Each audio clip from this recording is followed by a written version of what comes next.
என்ன என்ன பெரிய 10 மாசம் கஷ்டப்பட்ட? உள்ள ஒரு இருட்டு, ஒரு லைட் கிடையாது, ஒரு ஃபேன் கிடையாது, ஒரு ஏசி கிடையாது, கரண்ட் படுக்க ஒரு பெட்டு கிடையாது, பேச்சு துறைக்கு ஒரு ஆள் கிடையாது, தவிச்ச வாய்க்கு தண்ணி தர ஒரு நாதி இல்ல. சரி நம்மளா போய் குடிச்சு தொலைவனு பார்த்தாலும் ஒரு செம்பு கிடையாது. என்ன பெரிய கஷ்டப்பட்ட? கண்ணை கட்டி காட்டுக்குள்ள விட்ட மாதிரி வடக்கும் தெரியாம கிழக்கும் தெரியாம சிறைச்சாலையில கிடந்திருக்கேன் நானு. அது எப்படி கிடந்தேன்? அப்படியே 10 மாசமா குரங்கு மாதிரியே இப்படியே குத்த வச்சே உட்கார்ந்து இருந்தேன். எங்க 2 நிமிஷம் நீ குத்த வை பாப்போம். குத்த வை. என்ன வச்சு எவ்வளவு ஜாலியா இருந்த நீ? நல்லா 10 மாசமா ஒரே விளாக்கல்.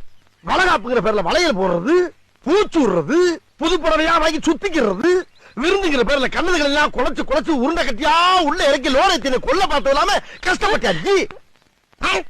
சரி அவ்வளவு தின்னு இல்ல பிள்ளை கலரா பறக்க 100 கிராம் குங்குமம் வாங்கி முடிங்க வெள்ளையா பிறந்திருப்பல. அம்மா ஸ்ரீதேவி இந்த வீட்லயா இருக்க? பரிகாரம் செய்ய வேண்டியிருக்குமா? என்ன பரிகாரம் சாமி செய்யணும்? வீட்ல காசு இருக்கா? இருக்கு சாமி. எவ்வளவு இருக்கு? ஒரு 10,000 வச்சிருக்கேன். நான் 100 ஆக்குவேன். அப்ப 20,000 இருக்கு சாமி. களவாணி சிரிக்க கொண்டு வா.